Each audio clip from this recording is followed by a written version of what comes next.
Hi, Charles. Hello. Hi. Thank you for joining us. You are working at the Royal College of Arts. What do you do there?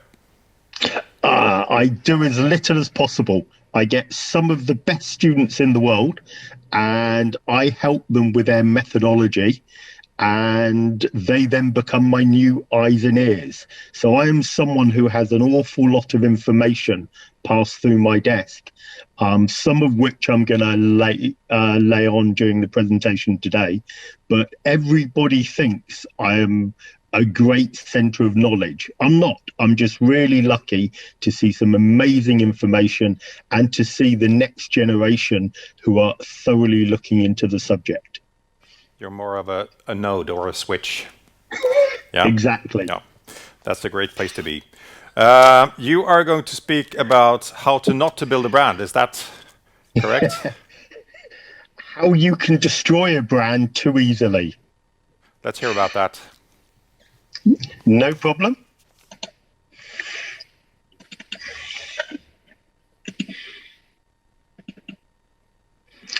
So, the opening slide, as usual, classic Charles. I've put far too much information on this. Fortunately, these slides are available afterwards, so you will be able to tune into them and read them at your leisure. There are too many slides in this presentation. I will most probably go through the information far too quickly, but when we get to the interesting parts, I will certainly slow down. So I have put up a comic swing tag of what greenwashing could be, but what I want to do is to break this presentation into several parts. We're going to start off looking at where we are now with textiles and a lot of the problems that we have with the textile industry. Then I will go on to answer this question about how great greenwashing could be a problem or actually could be a step in the right direction for textile brands. And the final part, I will look towards various suggestions that I would make to how to safeguard your brand so you don't fall into problems. But I'm lucky in that I am closing the day, and having had the first two presentations this morning, Christiane and Gabriella, they have done my groundwork, so I don't need to say so much. There was some terrific stuff in there. I don't know whether you all picked it up, but to someone like me, there was some really hot information there. Magnus brought us back to the commercial reality of it all. Nora has come up with the phrase of the day, it being holistic functionality, which I'm going to steal from her.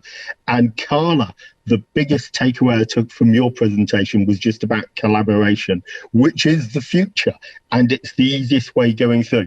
But to get on with my presentation, where are we right now? We have problems. This is the problem in China that we have with cotton, which we all thought organic cotton was superb and there wasn't anything wrong with it. Apparently 20% of the organic cotton of the world comes from these people who were coerced into their work. The slide that not only brings our attention to plastic in the ocean, but being British, I've got to fit in our suicide mission of Brexit that's going on at current. We have had a problem during COVID with Boohoo. Boohoo is a fast fashion brand. The British tend to have more spend on fast fashion than anywhere else in Europe.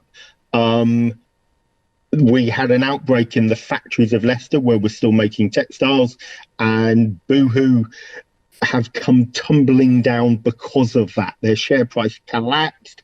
They were forcing people to work for far less than the minimum wage.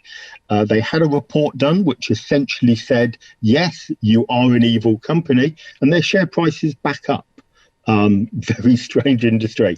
We have had all these companies within Britain were involved within the cancelling of orders made before COVID, when they were put on ship and transported to this country this spring.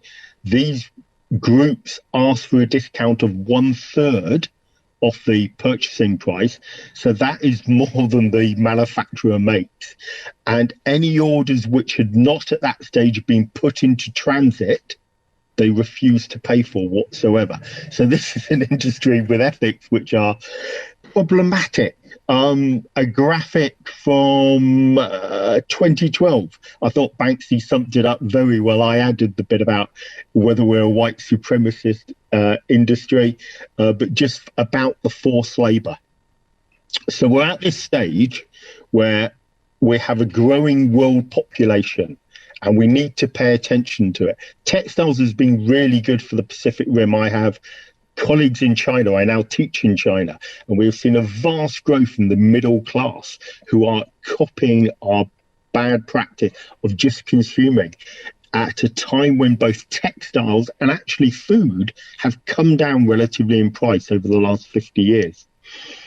Where if I'm going to talk about design, I need to give acknowledgement to Papadek. This sums up so much of marketing to me. It's this continual drive that we have, which will highlight the difference between what Nora pointed out very well, between what we need and what we desire. If we go back to 2013, we have the Rana Plaza collapse, which brought the focus to the textile industry, because this is where the textiles were being made in Dhaka, Bangladesh. The problem was actually a problem of bribe within the construction industry. The good news is the textile industry have come together and implemented great new practices. So although they were making textiles, this was not our problem. And the textile industry has good people of good heart. Not always, but it does have really good signs of it. If we look at the Aral Sea on the old Soviet republics, the image of the full sea is from the last millennium. The image of what's a pathetic 10% of it left is from 2015, just showing the amount of water that has been irrigated out to grow the cotton crop. We had a movie. I catch it in this country, Britain, just before COVID shut down, which was based on a true book. If you ever get to read Expose, it will terrify you. It's a true story of the dodgy chemicals that are associated, not in a major way with the textile industry, it's more with other industries, but they do come into textiles. And if you really want to be shocked, this is a study done by Madrid Mortuary of where the various long-chain fluorocarbons, long and short-chain fluorocarbons, were found within bodies and which parts affected which ones. And you can look at it in detail later, but we have short chain being as terrible as long chain, the amount which was accumulated within the body. In this country, we celebrated the fast fashion industry. Misguided is another brand like Boohoo. And about 2 months ago, we had a wonderful, entertaining fly on the wall series of programs showing how hip and trendy fast fashion is. It was hard for me to watch, but what I need to respect is I'm a grumpy middle-aged man. I'm a grumpy middle-aged man who's not into fast fashion. This had a wonderful audience who absolutely adored it with its arrogance and its attitude to wear.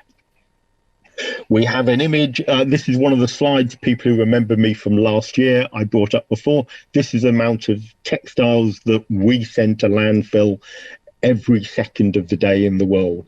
The big numbers down there, this is an image from 2015 from WRAP, the Waste and Resources Action Programme. The UK, we now own somewhere very close to one item of clothing per inhabitant of this world. We think we've now gone over 7 billion items of clothing owned for a 65 million population. Coming back to something Gabriella said earlier, and she hinted at it with her denim sourcing from Africa. This is for your average waterproof jacket. This is why we need to buy flat raven stuff. This is how complicated it gets. And the quote at the bottom is from the guy who has led the creation of the Sustainable Apparel Coalition, which is the most interesting audit mechanism that I would recommend to others. But this is the complicated route of your average Gore-Tex jacket. A quote which I always include, this is the rewording of the Vivienne Westwood quote, who said, "Choose well, buy expensive, make it last." And if I wanted all my students to take something away, it is that. It is the simplicity. It is the working with quality that people appreciate and they want to come back and repurchase. But yes, it also highlights that we've all bought stuff virtually, which we thought was a good deal because it was a little bit cheaper. And unfortunately, the quality wasn't there, the fit wasn't there, and because we'd bought it virtually, it was too hard to exchange. Something that sums up the end of the COVID period, we've been on restricted movement back in the UK. I think we're back on restricted movement. I'd love to tell you Boris knows something about it, but I think he's the last person anyone should ask about anything. Is clothing that important? I take your hints, Nora. There is a need for clothing, but so much of it is just desirable. On to the interesting stuff. One of 4 slides I've put a number on for us to pay attention to. This is the subject of my talk, greenwashing. The problem with greenwashing. I define greenwashing as when we play with semantics and the statistics. So how we say it and what figures we put up to confuse people. But possibly the easiest way I know something is being greenwashed is they use the word sustainable. That leaps out at me. If people are using the word sustainable actually means nothing to me now.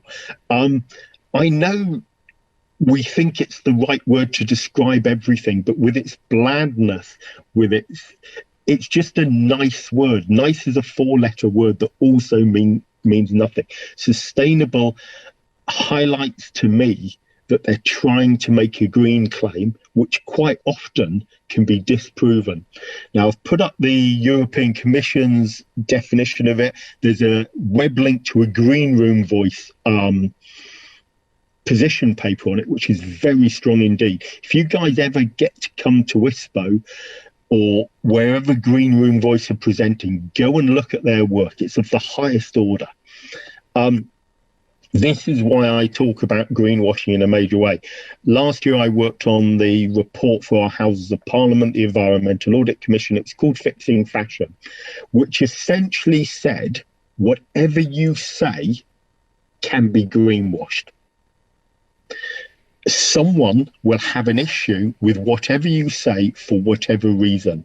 As an industry producing goods, we know the most sustainable good is, well, the most sustainable jacket we've already seen.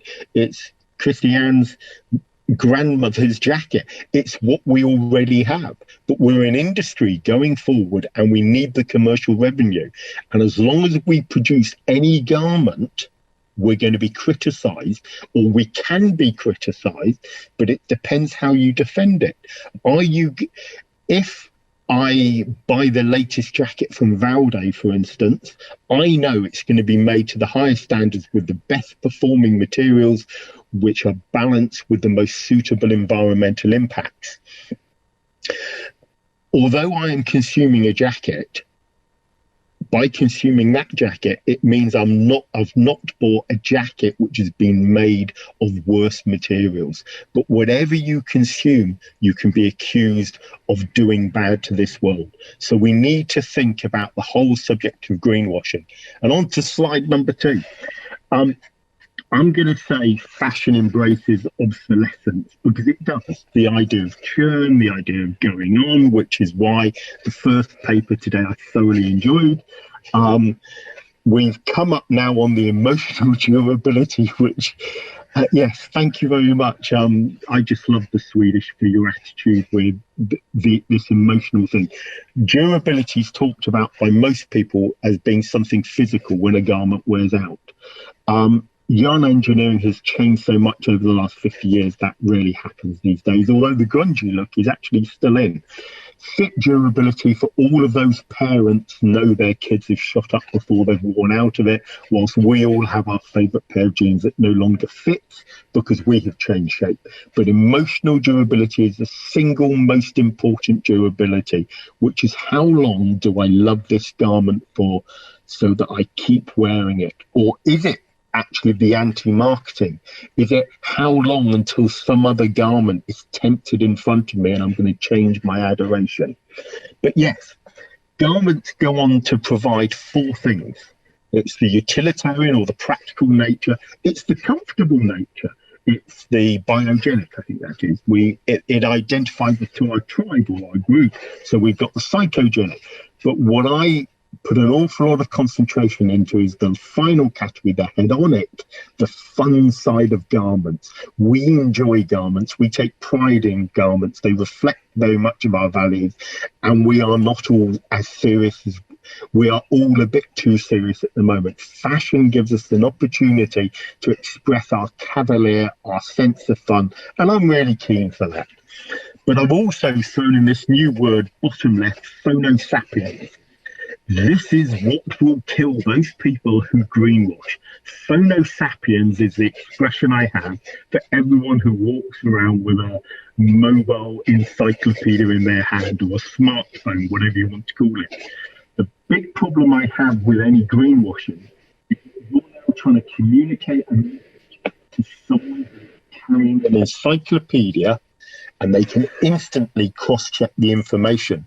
And if that information is not valid, they're also sitting on top of social media. A reputation that might have taken decades to create can be destroyed, can be sent around the world within hours of how you are misleading people with your claims.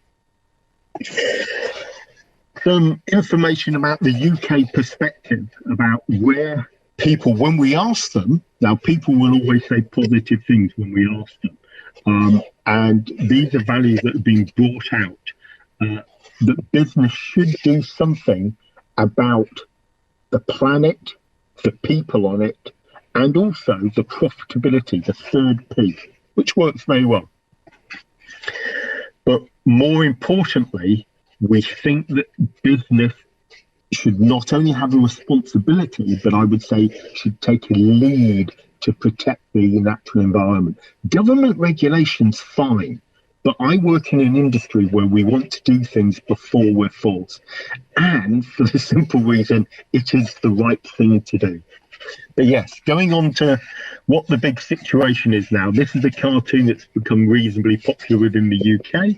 We have the small engulfing wave of COVID. We know the incoming recession. But far more serious is the climate change that's going on. And we mustn't get too preoccupied by COVID or the recession because of climate change. And if we can't tackle climate change, the biodiversity, when it collapses, that means the human race is going. So it's actually a really serious subject. I shouldn't be chuckling on this.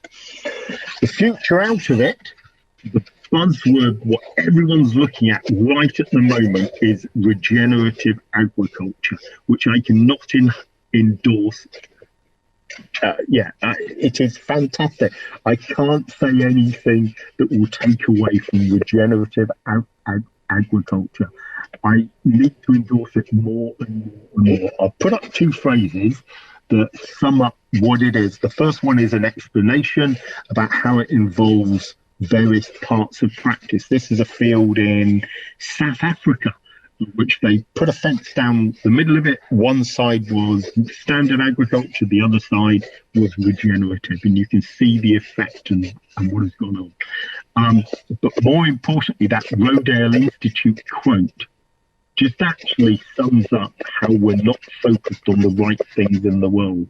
We have an opportunity to take all our CO2 emissions out of the game to work against global warming. This is the key thing. If you don't understand what regenerative agriculture is, it's all about growing stuff with long roots. As we know, plants take carbon dioxide from the air. The photosynthesis process turns it into oxygen being released. Carbon is stored in the plant itself. Now, what's above the ground will quite often get eaten. or trampled on. But the longer the stuff is above the ground, the longer the grass is, the longer the roots are. The longer the roots are, the more carbon that is stored in the ground. And that's what we need to re-encourage. We also get this carbon, what we call the soil carbon sponge. We get to sequester carbon itself. We get to look after the amount of water coming through. It increases the biodiversity, so the soil health is very strong. I really believe that if we had this holistic approach to land management, textiles would suddenly become a force for good in the world and what we can do going forward. The other effect of if we use regenerative agriculture is that I've been doing a project with wool, and when we look at farming stocks on the sheep, we use much less in the way of drugs to keep them under control. In fact, almost zero. So yeah, that's slide number 2. If I talk about the environment and a presentation on textiles, you can't get by without a Patgonia quote. They are a model of good practice. There are lots of other companies that are models of good practice, but here their recently retired CEO has also summed up what is so good about regenerative practice. Slide number 4. Okay. This is the last of the 4 you need to pay attention to, where the in buzzword at the moment is circular economy. We do need the circular economy.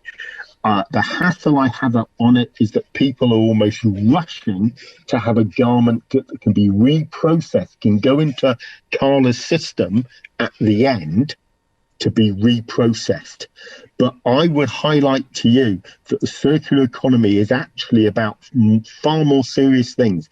The objective is to keep the product going for as long as possible, and that should be our focus. And just like Christiane's grandmother's jacket, we need to keep it going. We need that timeless design. We need the bit of, but we also need a little bit of fun on it, but we need to keep the same garment performing.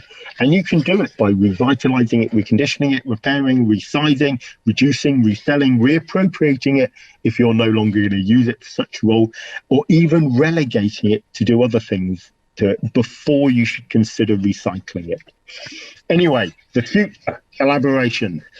This is one of my favorites, a cold water surf company called Finisterre, and Christopher Rayburn, one of my better graduates. We need that sense of humor. This is a real Patagonia sewing label, and I think it sums up how we need to keep hold of things.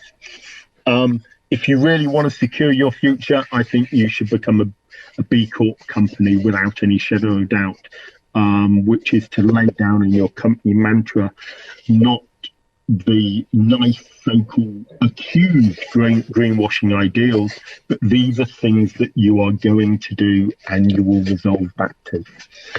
Another thing coming in, gaining a lot of power at the moment is the Microfiber Consortium. The Microfiber Consortium has several Scandinavian members already. It's looking at the problem of plastics in the ocean, especially from textiles and where they're coming from. The Shaun the Sheep slide, which I put in to remind me, when you look at wool, we know about the microfiber problem. The best bit of the whole problem is that there is zero wool within it. The more we've investigated wool, we know at the sewage process, which takes about 2 weeks for the water filtration. So when it comes out of your washing machine, before it goes back into the water system, we know that the wool totally decomposes within that fortnight. So there is zero keratin within the stuff being pumped out.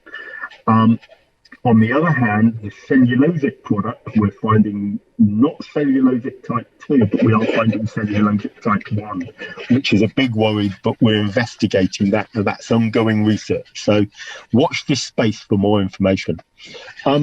Finisterre, I come back to them. They have a very interesting project going on with Aquapack. Finisterre, by the way, nothing to do with me. I just admire them. Aquapack, who are plastic producers, they need their garments protected in transit, so they use clear plastic. They have now produced a clear plastic, which is open source electrical to access, which protects the garments. And actually, the problem of the plastic is because it's valueless, it quite often ends up as trash because it's not worth collecting and recycling. This will actually decompose when mixed with water, which is a great idea. There's some very interesting stuff going on with Primaloft at the moment, whether it's their parlor yarn using ocean waste, whether it's their bio yarn, which is actually a polyester finish, which breaks it down to meet the various standards, ASTMs that we use at the moment, 5511 and 6691, if you really want to look in detail, or they're pure manufacturing. There's some interesting stuff going on. As to the question of whether we should be using decomposing yarns is a separate thing, which we need to investigate it, but I'm not sure it's the right direction right at the moment. We have some tremendous things from the textile industry going on. We've got the Viro block from Haikyuu, which is an antiviral coating, which is superb. But I also want to mention the Polygene version. I personally prefer Polygene because Polygene are doing that thing which I really like, which Carla brought up. They are the people who have formed a partnership, and here it's with YKK, so that not only is it a finish, but you can now buy the finish on the accessories that you already have. This is the future of the industry. Please take my subtle hint. The more collaborations you can do, the easier it is for everyone to get on board. We have David Attenborough's movie, which has been released on Netflix. David Attenborough, of course, couldn't release this in the cinema, A Life on Our Planet. And the conclusion is that there is too much that we waste in this world across a whole variety of things. But we need to look at the amount of stuff that we are wasting. Please go and see it. It's not as depressing as you think. The guy is an amazing person who has seen some... He has a view as educated as I've come across, with some very strong lines of thought. Now, those of you who have seen my presentation before know that this is the slide before I finish. Everyone concentrates on the girl with the balloon. What I want to do is I want to tell you, drag your attention towards the graffiti on the right. There is always hope. And the textile industry is an industry I have stayed in. I am very proud to work in because I think it does such a strong job. And there is so much potential coming from it. So, yeah, I know I've been exposing a lot of bad news. I've talked about greenwashing. I've talked about you'll be accused of greenwashing with whatever you say. And the cross-checking by the Generation Z with their mobile phones can be terrifying. But you must show that you are more about good than you are bad. We cannot be good at everything all the time. But if the majority of your stuff is in the right direction, you're going to win the customers. Which puts me on to the last slide, which I'm going to leave up there. The important bit to me is right down at the bottom. It's my email address. I will happily host comments after this presentation. But I was given a subtle hint by Magnus before that if I stop the presentation, he will actually start to ask me some questions. So if I swap over to where Magnus is, hopefully Magnus. Yeah, oh, I see Magnus coming back. I've actually been here all the time. Yeah. Oh, thank you. Thank you, Charles, for your sound. Yeah. All right. Yeah, we lost you a few seconds here and there, but all over it, I think it's time to thank you for your very British, middle-aged, and grumpy view of this fashion world we live in. Great summary. You mentioned a lot of problems with the industry. What do you think are there any problems yet to be revealed, or is this it? Oh, the one that I'm not talking about with enough detail at the moment, I made a hint towards cellulosic type 1 being found in the ocean. Cellulosic type 1 is cotton. And we think it's because of the synthetic dyeing we've been using since the 1950s. This is an ongoing research project. We're a bit worried, but we don't know enough. Personally, I have an open mind to it. There's so much about cotton which is controversial, from the irrigation, from the chemicals used in growing it, and now from the dyeing. I think we need to reevaluate it, but we also need to reevaluate polyester, because polyester, we know, is behind so much stuff in the ocean. Yeah. And we as humans always trying to sound smart, especially if we're out on the edge, and there is a lot of bullshit lingo or semantics, as you choose to put it, in the business. You spoke about sustainable as one of the bullshit terms. There are a lot of others: recycled, recyclable. What's really important here? The one that's taking my interest is there's an ASTM, American Society of Textile Manufacturing Standards, on biodegradability or compostability. We're using an American standard because there's not an ISO standard that's good enough. And when I've looked at things breaking down, composting, it's actually neither of the two American ones which seem to have the best presentation. So if I can use this as a platform to say to people like Hockenstein, to say to Swearer, Sweden has one of the best research industries on textiles in, I think, the world. Swearer, please can you do some work on compostability so we can all start to talk the same language, please? Compostability. Yeah. Compostability, yeah. Faster than biodegradation. Yeah. I'll write that down. And are there any positive stories in the textile industry, or? There are always positive stories. Something which I am trying to understand at the moment, but I'm not a true chemist. I have seen some very interesting projects which are talking about taking carbon dioxide out of the atmosphere and actually using that, so it's almost like a synthetic version of photosynthesis, and creating polyester from the carbon dioxide in the air. At the moment, I've seen it done on a small scale. I don't know whether it can be bulked out, but with technology like that coming through, there are always positive stories. But that's the one that I just can't get my head around at the moment. It sounds too good. Not only is it reducing carbon dioxide, but it's a better source of polyester rather than using petrochemicals. That's also a very grumpy view that you have to add the very at the very end, that it sounds too good. So it's probably not as positive as it seems. Yeah, we'll see. Yeah. Thank you so much, Charles, for being with us.